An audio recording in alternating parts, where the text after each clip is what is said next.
today we've got Glenn Fryers.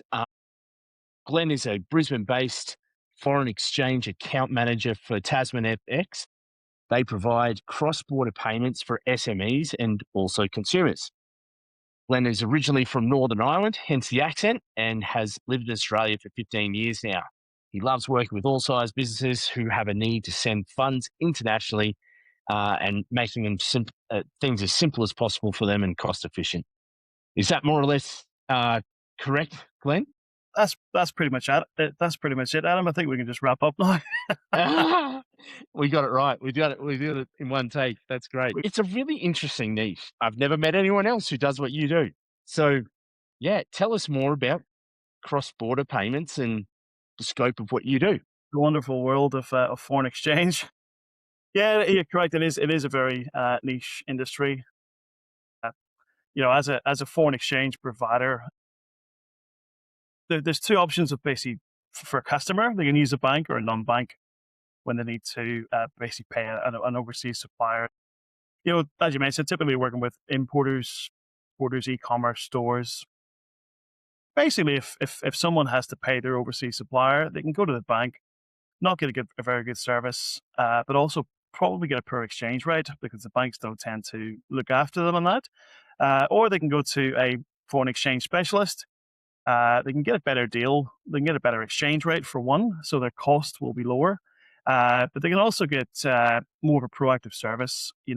For example, if they have a payment coming up in 6 weeks' time, we can basically keep an eye on exchange rates for them. If they want to buy it at a certain price, we can basically offer more of a proactive sort of tailored solution to sort of meet the requirements and try and make things as cost effective for the business as possible. So that they're not getting bill shock.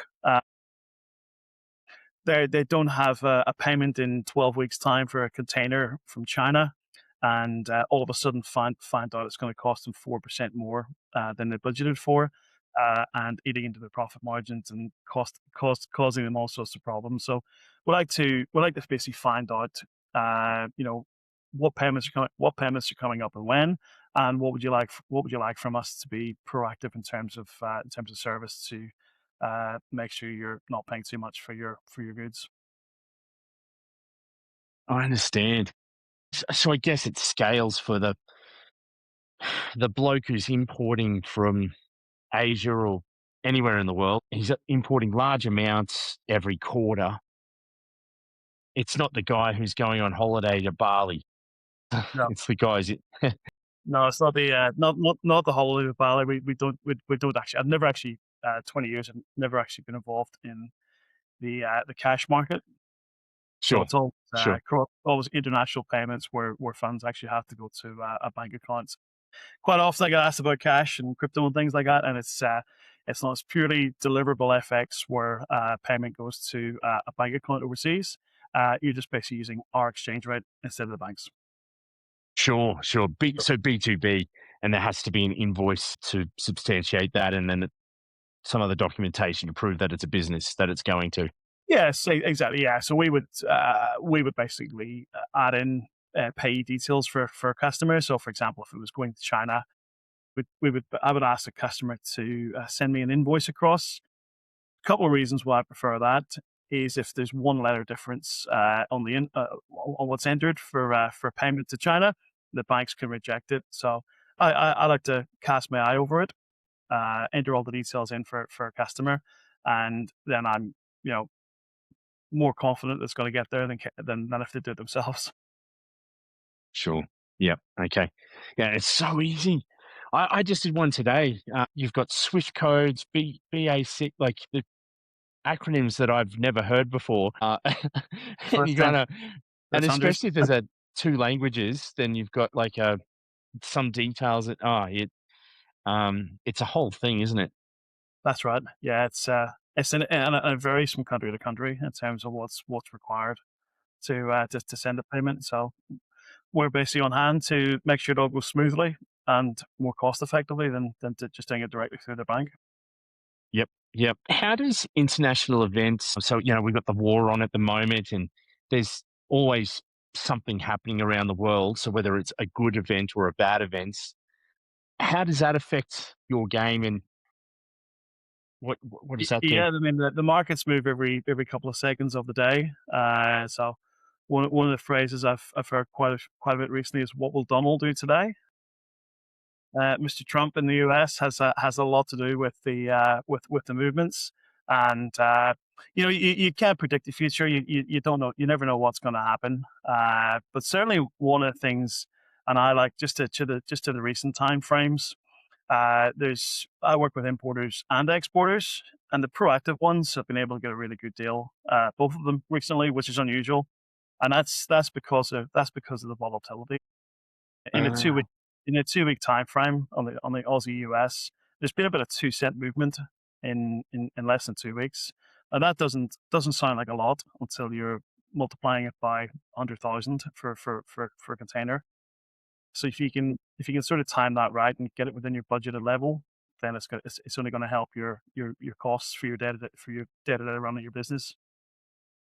okay, okay. So if something is unusually adverse, because you've seen these fluctuations so many times, there's a, a reasonable prediction that it might correct itself, and then you can say, well, wait a week and then do the purchase then, or now's the best time to do it, and you don't want to wait a week because it is superior at the moment and it could be inferior Yeah. in a week or something It, like this. that's actually great wording, the way you said that, because we actually, in my industry, we have to actually be very careful. We're not giving advice to customers. So I can't physically say, this is a, it's not going to get better or things like that. But I can be factual. I will say to customers, for example, recently, I'm like, you're getting the best exchange rate in 3 years' time. Do you want to hold off? Is it going to get better? We don't know. And then I'll maybe give them some different options. If they've got 100K to do in 2 weeks' time and they're on the fence, I'm like, well, maybe do 50 of it now. You can place something called a limit order for the other 50. So you can say, okay, it hits a certain level, go ahead and buy.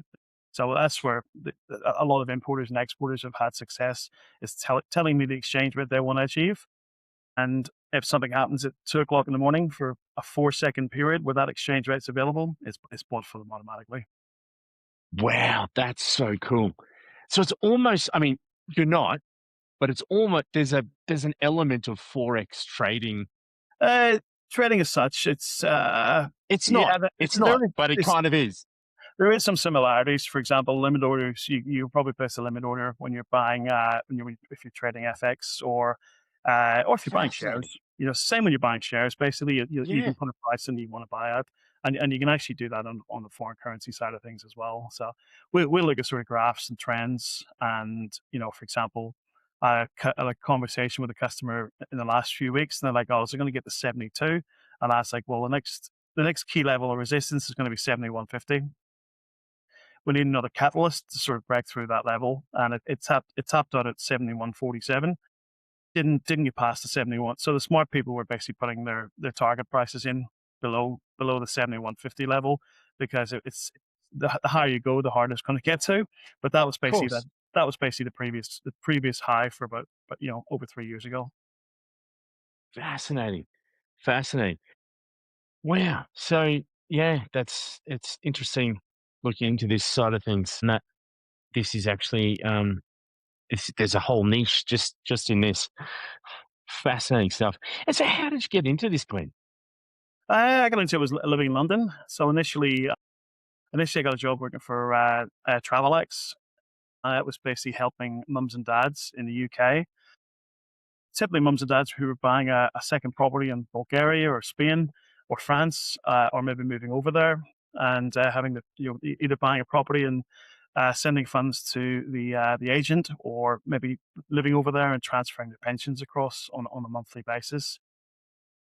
And then once moved to Australia, eventually ended up in the corporate space in foreign exchange, working for American Express for 7 years, and they actually closed the FX desk down in the end. So I've got one of those rare people in foreign exchange that's got a good mix of working with mums and dads and corporates in more than one country. Yeah. Yeah. And so I guess you see a lot there, and then that's the shift into the B2B stuff in Australia. It's just a tighter niche. Yeah, interesting. Can you give us some success stories from the last year? Yeah, I think one of the ones that I like is I would say if you're using a foreign exchange provider can add value to the customer, but we can also add value to customers.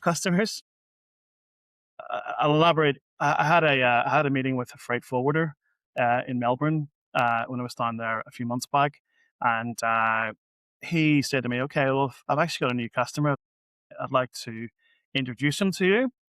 So he introduced me to his customer. I helped him with his payment over to China, saved him quite a bit of money on his foreign exchange.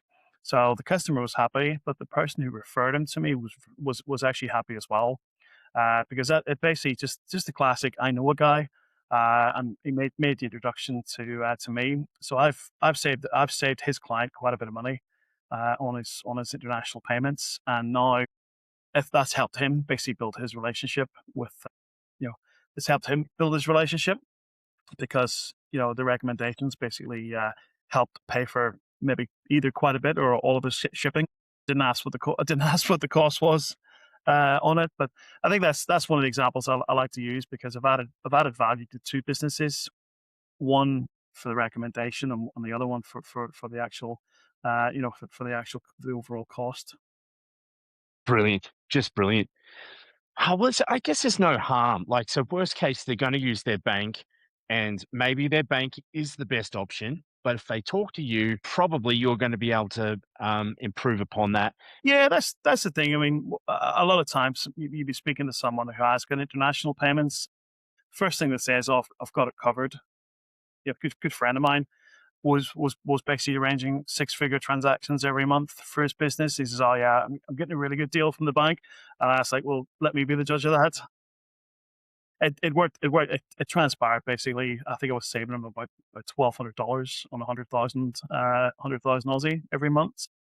Wow. Again, back to the point. It's just a case of if they think they're happy with the way they're currently doing it, it never does any harm to review it every now and again and Yeah. see if there is actually a better alternative. Yeah. Yeah. Why not? Why not? Well, that's brilliant. And let's just to clarify, what is it that so if you're an importer exporter, so it's large international money transfers on the regular, or even like a one-off large payment, get in touch with Glenn. What don't you do, Glenn? What? Crypto, crypto trading or cash. Yeah, there's other platforms for that sort of thing. Yeah, yeah. But I Yeah, mean, I say I work with consumer. I work with small, medium-sized businesses, and B2B. even as high as ASX. I've done a few ASX companies before. But Okay, mums and dads as well. If they're receiving an inheritance from overseas and they don't have a bank account in that currency, for example, then that's something where I can provide a pretty good solution as well. okay, okay. Just brilliant. And best way to get in touch with you? LinkedIn, uh, anyway at all. Brilliant, Email and LinkedIn, basically. brilliant. I'm always happy to to have a chat with any business and in terms of their foreign exchange, and it's regardless of how small or large they are. For me, I get equal success looking after a customer if they're doing, five payments a year than doing five payments a day. I give everybody the same treatment. Brilliant, just brilliant. Well, that's great, Glenn. Great to chat and great to have you in the community here. Thanks for We'll having us. also put those links below so you can get in touch with Glenn through any of those platforms there. Thanks again, Glenn. Great to have you on the team. Hey, Adam, thank you very much for having me. We'll speak Cheers, soon. mate. We'll talk soon. Will do. Thanks. Bye.